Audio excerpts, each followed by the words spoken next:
It's time for Gun and Saddle, a United Country M. Edwards Realty and Land weekly broadcast where we talk about anything and everything related to our God-fearing country lifestyles and the blood, sweat, and tears that it takes to make them possible. Join Monty Edwards and Pierce Lancaster as they take a deeper look at the land we all love and the people that call it home. This is Gun and Saddle.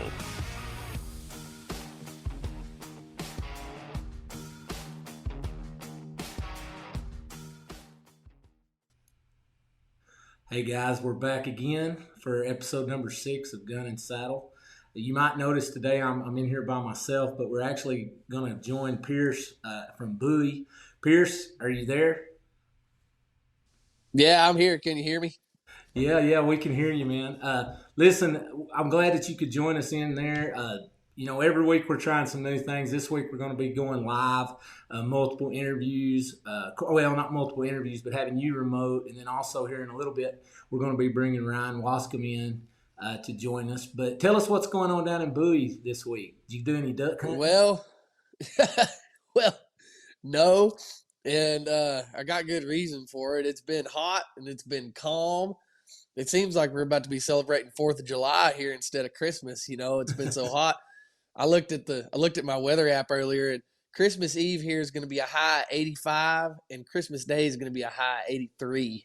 Oh, wow. And that's just not really ideal for it. So a lot of times, this has happened before. A lot of times we want to get that the deer hunters have to quit, the beginning of January, but duck hunters get to go on until the end of January, beginning of February. So we always hope for that big cold January sometimes when the December and November parts of it aren't too good, so we'll just sit here and wait and hope for the best.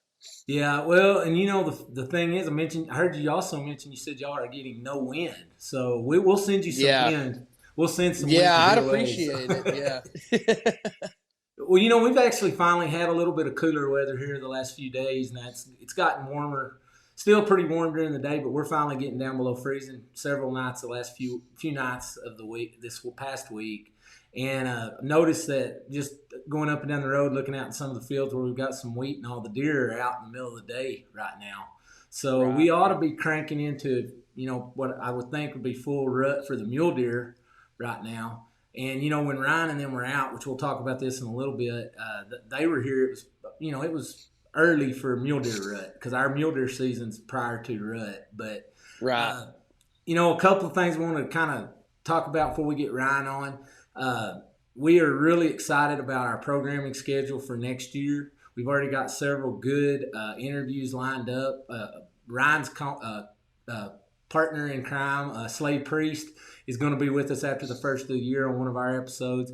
And we're also still working on getting that interview set up with Texas Parks and Wildlife. I think that one could be a really interesting one. So if you have any suggestions for things you'd like to see us do on Gun and Saddle, we'd like to encourage our listeners to send something in. We have a special email that you can send to. It's comments@gunandsaddle.com. At the conclusion of this show, if you watch our outro when it ends, we also post that email again.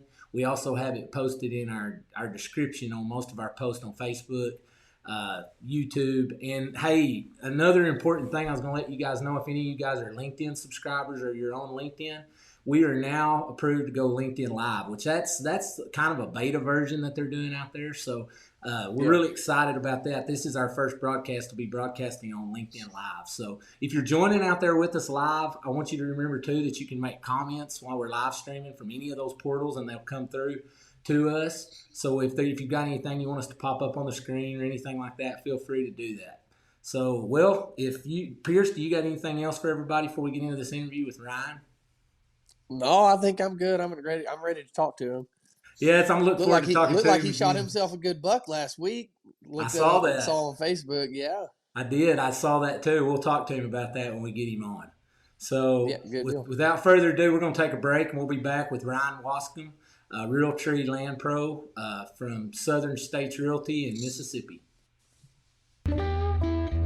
For all the reasons we at Realtree United Country Hunting Properties can list to buy your own hunting and recreational property, these have to be at the top.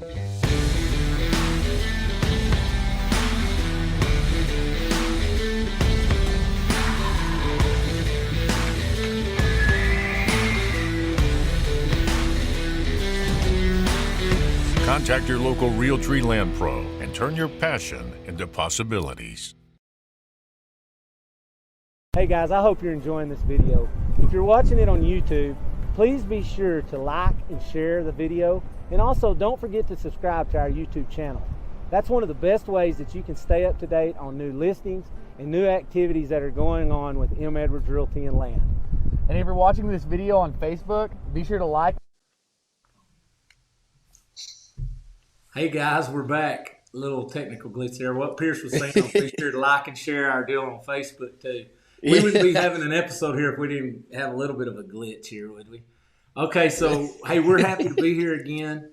A few weeks ago, we had the privilege of getting to spend some time with some really cool guys that came up from Mississippi. We took them and showed them some of our one of our coolest recreational hunting attributes we have in this part of the country, and that's our mule deer hunting. Ryan Wascom was able to join us. We're going to introduce Ryan and welcome him onto Gun and Saddle. Ryan, are you there? Yeah, I'm here. I sure appreciate y'all having me on. Hey, we're glad to have you, man. Hey, did you get any good Mexican food when you got back to Mississippi after eating some of our good Tex-Mex here? Yeah, I did. That's the first thing my kids wanted to do. They love it. We go out and eat, and all they eat is chips and salsa. You're gonna have to bring them next time, and we'll give them a little different version of it up here, huh? So. Absolutely. Well, y'all ate at that joint in Littlefield about 3 or 4 times, didn't you? Hey, now we might have ate there a couple it's of good times. though. I mean, when something's good, you keep going back. Yeah, heck yeah. Yeah, that's right. Well, Pierce was mentioning this before we brought you on. Sounded like you had some success last week out in the field when you got that buck. We saw a post on Facebook. Tell us a little bit about that hunt.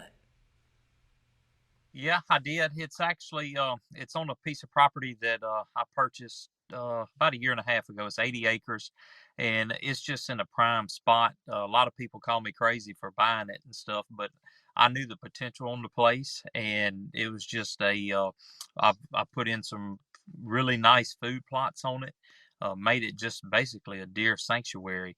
And I had this property leased for about 2 years before that, so I knew what I was getting into. And the deer I killed, I had plenty of history with him and stuff. And I've been after him. I seen him last year. I passed him last year. I was hunting a really big 8-point last year, and I seen this deer and I passed him. And I seen him the year before that as a 3-year-old, I believe, and then as a 4 last year. And then this year, I believe he was 5 and stuff. But anyway, it was just a great hunt. But it was actually really foggy that morning. I mean, the thickest fog that I've hunted in, or I can remember hunting in a long time. It was about 8:30 when I shot the deer, and I could barely see probably 75 to 80 yards, and had some does and stuff out in front of me. And they left, and I decided to do some grunting. And in the middle of my grunting sequence, I looked up at 70 yards, and he's coming straight to me. And anyway, made a good shot on him. Had my dad with me come help me recover him and stuff. So it was a good hunt. Oh, that's awesome. Well, it's kind of rewarding too when you've seen those deer multiple years, and then you're able to harvest them, down the road. That's pretty cool. So. Yeah, it is. And I tell you, it's kind of got the monkey off my back for up there, because the last 7 years, honestly, that area, I hunted a 6x or a 7x6 up there, is what we called him and stuff. Just a big deer. I hunted him for 2 years in a row. Actually seen the deer and made a bobble on him. I was fooling with the camera and stuff, and the deer got away from me. And so it was like ever since then, I've had a monkey on my back, and it's just been terrible. And then so the neighbor ended up killing him the next year, and then I moved on and I got on another big deer. And when I got on him, I hunted that joker for 3 years. Never seen him. It's the most daylight pictures I've ever had of any deer ever. And it wasn't meant to be. It wasn't meant to be. And I can tell you, it's just I'm glad that I finally got one up there in that little area. So it's a really good area. It's just right here across the state line. So I actually live in Louisiana, about 10 miles south of the state line, and just right across over in the Mississippi area, Gillsburg, Amite County, and that's where I bought it, and some really good hunting there. So not to get off in the weeds there, but just I know for the folks that don't know, you're also a Realtree Land Pro real estate agent. So are you licensed in both states, or do you just work in Louisiana? No, I'm licensed in both states. Okay. This close, you have to be. Yeah, that's what I thought. We're kind of in the same boat. We're close to the New Mexico border, and that's something that we're pursuing is getting licensed in New Mexico. But no, that's and Ryan, you talk about that. I don't think people realize the amount of time sometimes guys log in the field when they're hunting. But another point that you brought up, I'd like to touch on a little bit more. It was something that Slade mentioned when he was here, is that you guys not only are out there and you're doing everything right to get on the deer and you're hunting them with diligence, but you also are filming all your hunts. That's not something most of us in the field do. And Slade just made the comment that he hadn't shot a deer over the last decade or so that it wasn't being recorded. So have you had a few times where that's cost you? I know you mentioned that once, but is that something that happens occasionally when you're doing it yourself? It does. It does. I mean, you can make some mistakes. Like I was talking about earlier, that deer, he come right out and he was right on the edge of my food plot and stuff. And I manked at him to stop him. And I looked at the camera, I looked back at the deer, and the deer had actually, I thought he made like 2 steps. So I looked back at the camera again just to make sure I was on him. And the deer actually bolted when I did that. So yes, you can mess up. If your goal is to get it on film and then make the shot, it will mess up. You will mess up eventually.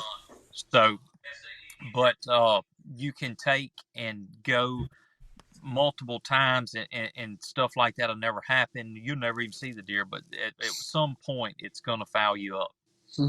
Oh yeah. Well, I've had enough foul ups without trying to carry a camera around with me. So. I can imagine though after you do it for a while, it's like when I first started bow hunting. When I went back to rifle hunting after I'd been bow hunting, I was a lot quieter and a lot better rifle hunter after I'd been bow hunting for a while. So I would imagine after you've been filming for a while, you're a better bow hunter in general, just because you have to be quiet and work on moving slow and all of that. Is that right? Yeah, you learn what you can get away with. When you first start hunting, you're taught that you can't move. You got to be still, and that's a lot of case. But I mean, I've had deer under me moving camera and stuff by myself. And a lot of times, most of the time, we had anytime we would go on a trip, we would have somebody filming us. But here around the house, I mean, it might be one of those things. I may not be able to go today, but maybe the next 2 days I can go, or 2 afternoons, and we generally didn't have a cameraman here sitting here paying him to do nothing, basically waiting on us to decide. And then here, the temp, I mean, it just so much stuff changes here. Some days you got good hunting. I mean, we liable to go 2 days it's on fire, and then it might be 2 weeks before you see any more deer, up moving around. Especially like right now. I mean, we've had 3 days of cold weather here. Besides that, it's been in the mid 70s, and we're going to get back. They're calling for 80 degrees on Christmas Day here. So, you can't have somebody sitting around not filming. So that's why we got into filming ourselves. And, hey, if you're out there hunting, bring your camera and enjoy it, and, try to make it happen.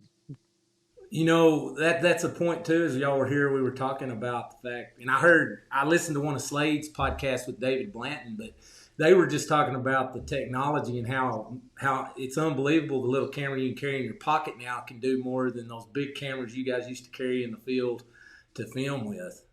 And yeah, you can like when I start, I tell everybody, I always get asked how we got into hunting or into filming, and so my dad, he did it back in the early 90s. I mean, got pictures of them, back in the day, and they had these huge cameras, and he still got it. Takes the super VHS tapes and stuff like that, and you had to have it's about like a piece of I-beam or something to keep it stable, for a tripod. And but it just, amazing. Like the phone, the cameras on your phone now are better than those cameras. Mm-hmm. So it's just amazing how technology has changed and what you can actually use to film versus what you used to have to film with. Yeah. Well, I was really amazed talking to you guys. I mean, that hunting circle that you've been a part of for a big part of your life, it's really a fairly small circle of people that have been doing the, out filming and being on TV shows and on. I know that's changed some, but it's really cool listening to y'all talk about how Realtree's got out in front of this and created their own online portal. I think we've seen some things the last couple of years where it may get to be a hard deal to put hunting shows just out on general portals and public portals. But tell me a little bit about Realtree 365. I mean, do you see that as being a good thing that Realtree's got their own portal? Yeah, absolutely. That way, and the good thing is you can go to it on Realtree 365. It's at your fingertips. Anytime you want to watch hunting, you can go to it right then. The biggest thing that you're running into now that you see and that we're hearing about are some of these platforms. They're starting to ban more and more hunting on these platforms. So, it's a great thing that Realtree has the 365 app. You know, shouldn't be any banning of hunting going on there on the Realtree 365 app. I can tell you that. Yeah. So it's just, that way you don't have anything to worry about. I mean, when you go to posting on other platforms and stuff like that, you always get people on there bashing it and stuff. Hunting is it's a whole different world. You think just because you're around hunting all the time that that's normal, but like people look at us like, you know, you shouldn't be doing that. Right. And it's good that Realtree's got the app and stuff. That way we can share everything on there. Pierce was actually the one that first kind of brought that up when I was talking with him about it. And, it's something that 2 years ago, if we started talking about that, to most people, they would have thought, there's not a point in doing that. Now, after we've been through some of the things we've seen the last couple of years, I think people really do understand that, there is going to be some censoring and some things that could happen, so I think it's pretty forward thinking that they've done that. I want to get in and talk about your hunt while you're here, but one other quick thing while we're here, because I know you've been involved with Realtree, now you're working for United Country. Tell me just a little bit about how you see that partnership. Do you see that giving you an advantage now that you're in the real estate business? I know you've got bias towards Realtree because you've been part of that for a long time, but the Realtree partnership with United Country, I mean, if you were going to sum that up in a couple of sentences, tell me what you think about that. Oh, it's just a great thing, I mean, when people when they see the logo and stuff, when they see the Realtree, they know hunting. And so when you're branded with them, you label yourself as somebody that knows the woods, knows the outdoors, knows what people are looking for that are looking for hunting properties. So it's just a great thing, and I'm just proud to be a part of it. Well, I tell you, one of the things that was rewarding to me, and Pierce, jump in here anytime that you want on this, but I told my wife after you guys left that weekend, it was a treat to go out and get to help you guys and be involved with y'all hunting. But the biggest thing was just getting to meet you guys and see how just good to the core y'all were and how ethical I can tell that you guys are. I mean, you take your job and your profession very seriously. It's neat to see that you guys who are the role models for a lot of youth hunters and people out there in the industry have got good people to follow. And I'm not trying to embarrass you because I know you're a humble guy, but talking with you guys offline, just talking about how y'all view ethics and things in the field, man, I got to tell you that was really refreshing. Yeah. You go through stages of life, as you get older, you mature. A lot of things you don't think about until you have kids, and that's changed my perspective on a lot of things. But at the end of the day, you want to do the right thing. You want to, if you can teach someone to do the right thing, that's one step forward, instead of two steps back. And that's just the way I look at it. I was raised to do the right thing when it comes to hunting. And so I try to pass that on and show everybody, hey, just because, you don't shoot that deer or whatever, whatever it may be, just be ethical about it, and at the end of the day, everything will pay off for you. I agree. We had I think that kind of ties in back with what you were talking about, the whole Realtree 365 app, and how, when you get into on social media and stuff, all the issues that hunters face, all the backlash that they face. And I think the number one problem that like spurs that on is people don't know really what they're talking about. And I'm not trying to say that in a bad way. I'm just trying to say that they're not educated. They don't know. And so I think, getting young people out in the woods, teaching them how to hunt and all that stuff, I think that's a great way to teach people that, hey, we're doing this ethically. There's nothing wrong with this. And this is a great way to live life. And, so I think that education is a big factor in that. So that's a good deal y'all are doing.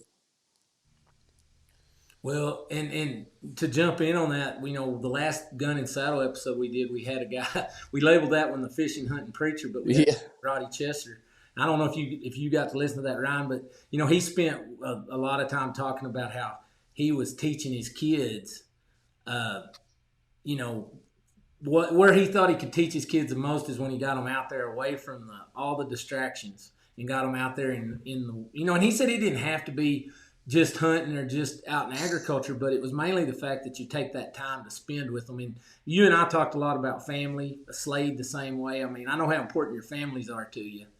And so that was really cool. So I've got to open this up now. I want to go in and ask you, what did you think about the West Texas mule deer hunt?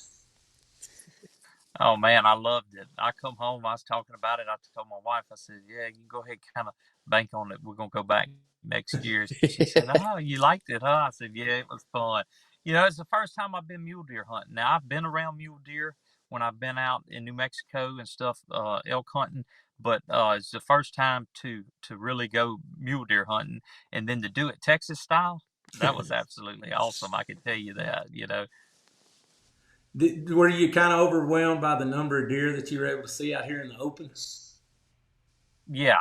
Yes. I mean, I couldn't get over. I mean, we seen 40-something deer, 40-something mule deer, one hunt. That's just really surprised that I didn't have a monster walk out on me, honestly, up close, like that. But it's just the way hunting is. When you see that many deer, you keep on thinking, man, here he comes. He's coming. He's coming. Yeah. And, but hey, it didn't work out. But Slade got one. He got a really good deer and stuff. And that's just the way it goes.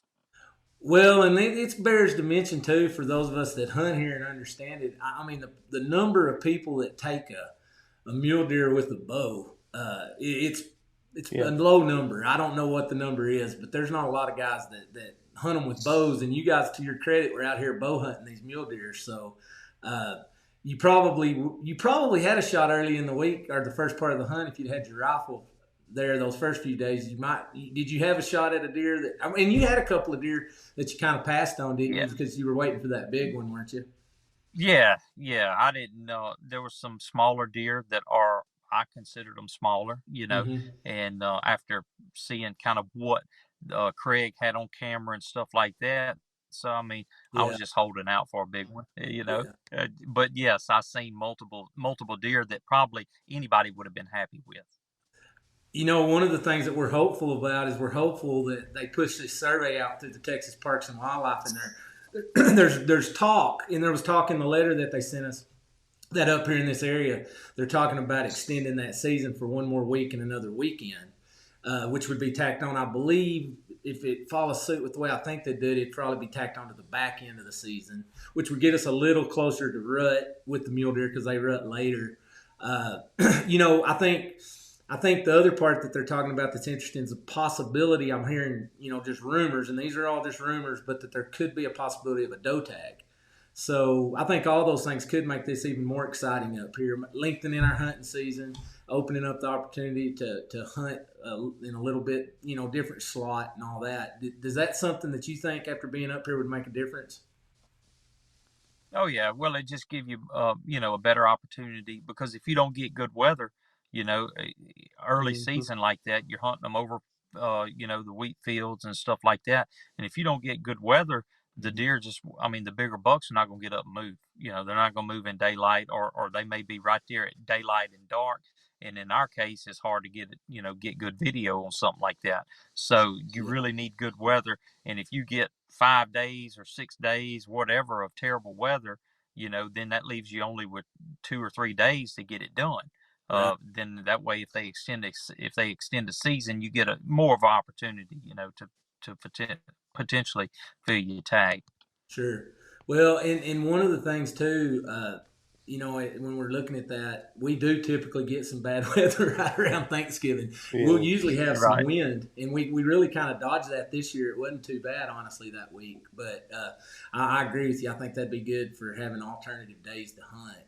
So while you were out here, we were able to talk a little bit about, Realtree and the changing industry. We touched on that just a little bit earlier, but if you were just going to guess, I mean, where do you see the recreational hunting industry going over the next 5 years? Up, down? Oh man, that's yeah, definitely going up. There's no doubt about it. You got more and more people that are interested in going hunting and stuff like that, and not really hunting, but getting outside, doing things, with their family and stuff. And then a lot of people, they want to have something, especially after COVID, being locked down in the city and stuff like that.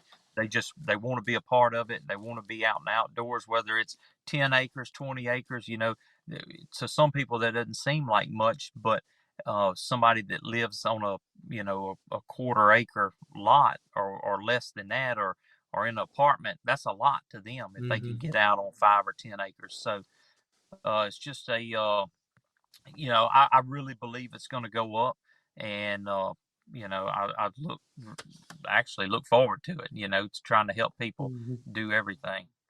Well, and Pierce, I know where you're at. What are you seeing in the Bowie area? I mean, are there people trying to grab them a little piece of heaven out there so they can have? Yeah, absolutely. Being closer to DFW, we're about an hour out of DFW.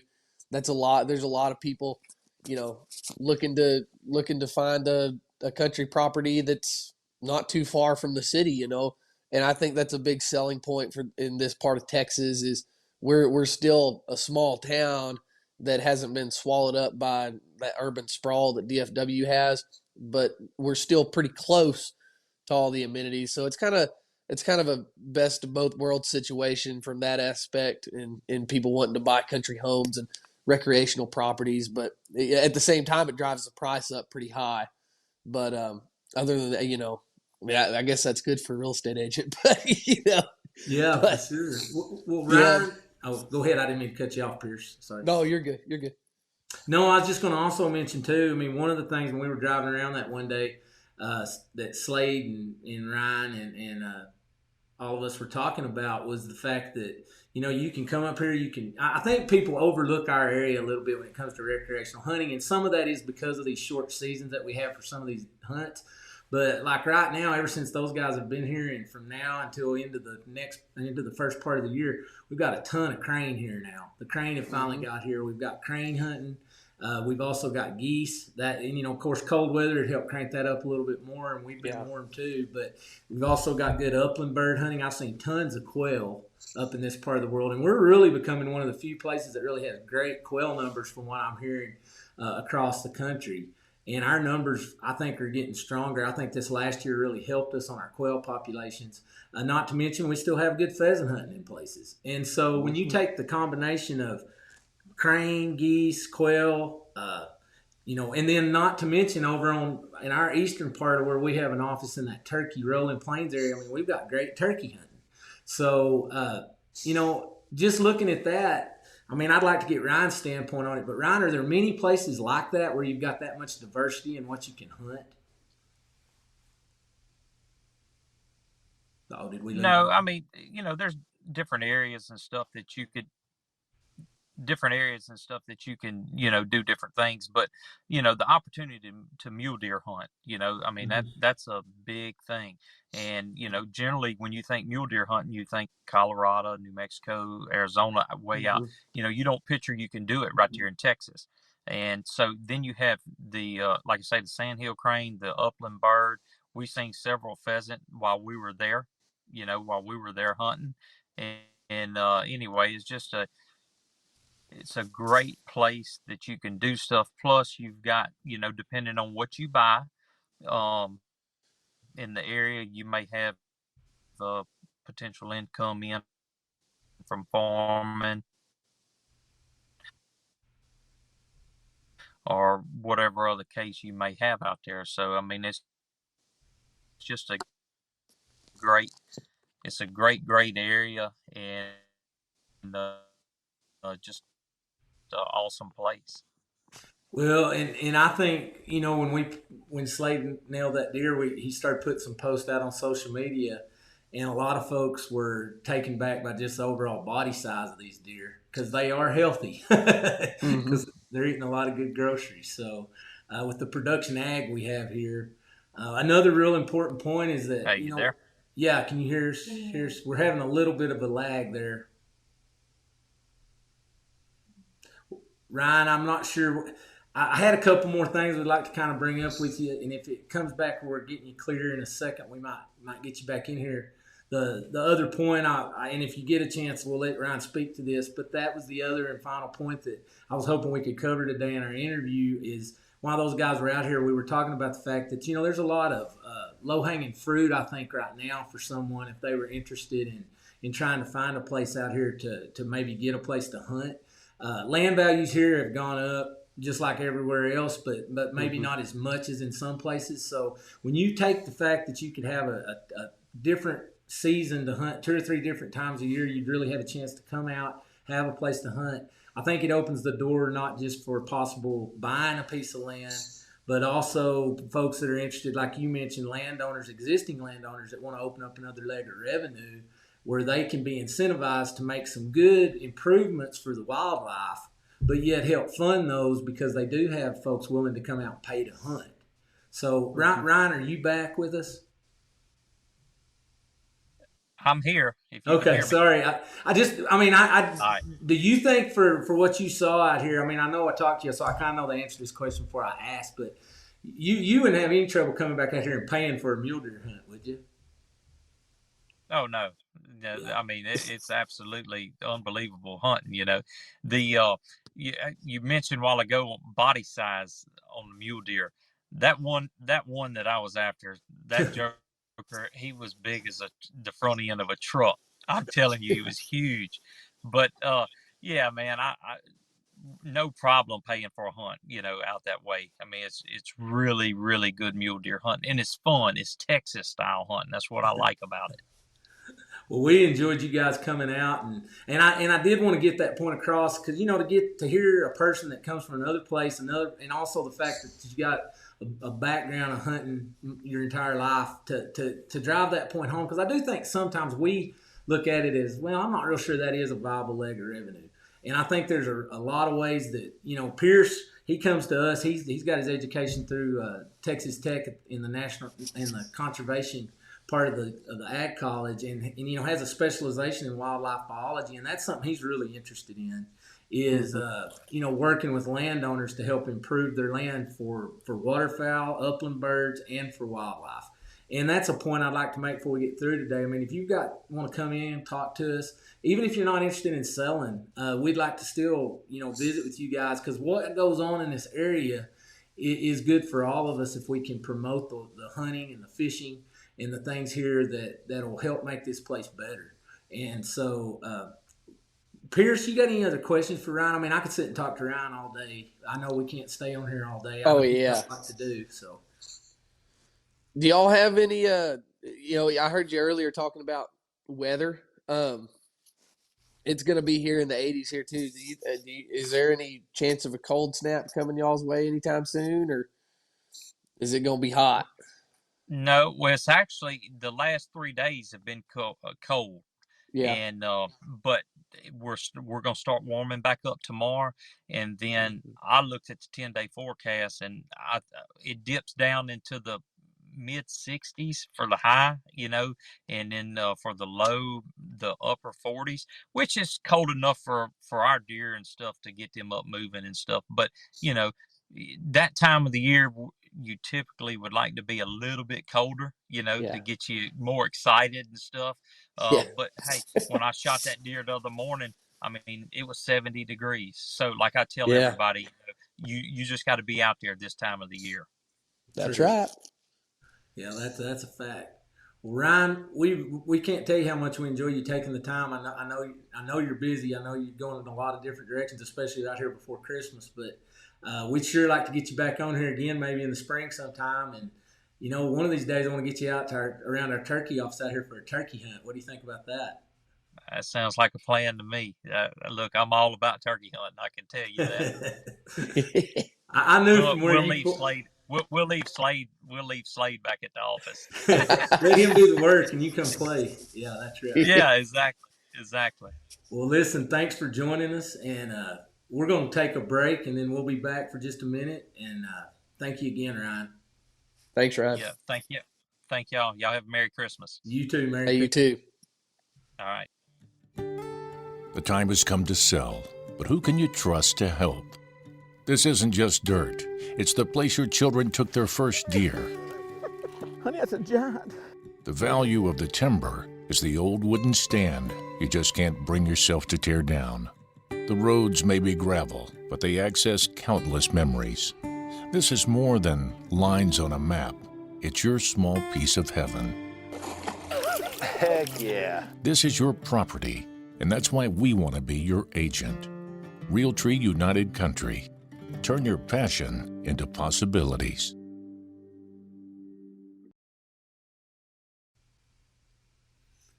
Well, Pierce, are you going to have some turkey and dressing during Christmas, or what is y'all's traditional Christmas meal you guys? Oh, hey, we're in Texas. We eat beef, man. My mom cooks up a beef tenderloin. That is one of my favorite things about Christmas is that, man. That's good stuff. But yeah, we save that turkey for Thanksgiving, man. We get sick of it after a while. Yeah, we're going to beef route too at Christmas. We changed over to that a few years ago. But I tell you what, there's going to be some folks probably need to take out a second mortgage on their house to buy those beef tenderloins this year. Heck yeah, they're high. One of the things that we've done, I mean, we've focused a lot here in the first few episodes of Gun and Saddle, especially the last couple on hunting. I don't want people to forget another one of our focuses is the ranching and Western culture that we have here in this part of the world. And we're going to be adding some things after the first of the year that I think will be real interesting. Hopefully we're going to have some market outlook stuff that we're going to do at the start of our shows starting in the spring. Yeah. Really looking forward to that. Again, we want this video podcast to be just what our people that listen to it are looking for. So if you've got some suggestions, comments, hey, we've got thick skin.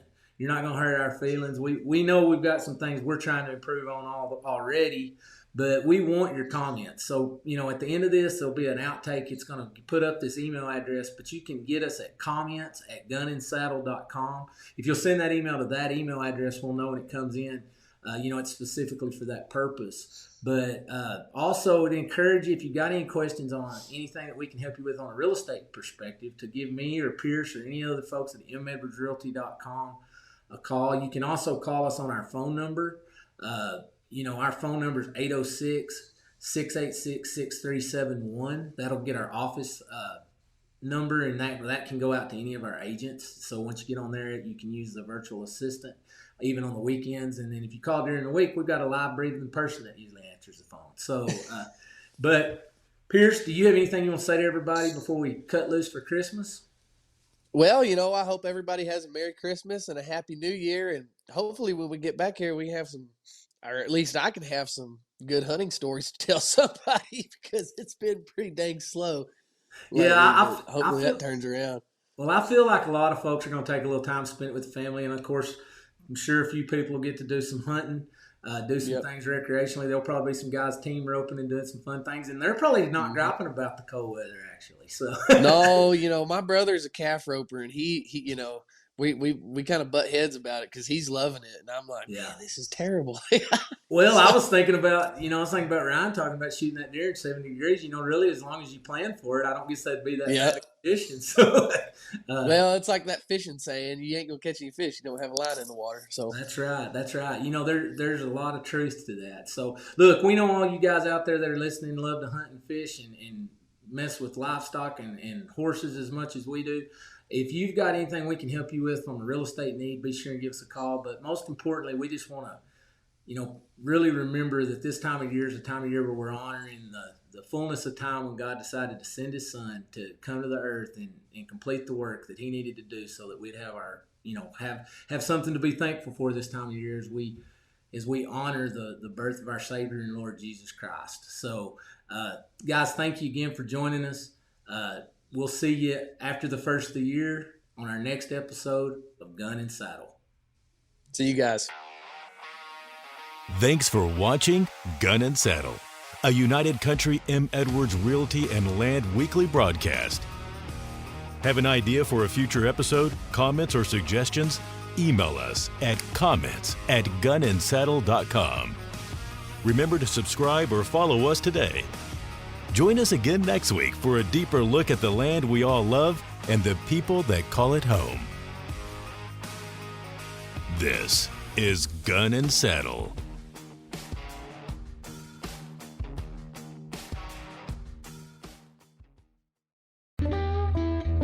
For all the reasons we at Realtree United Country Hunting Properties can list to buy your own hunting and recreational property, these have to be at the top.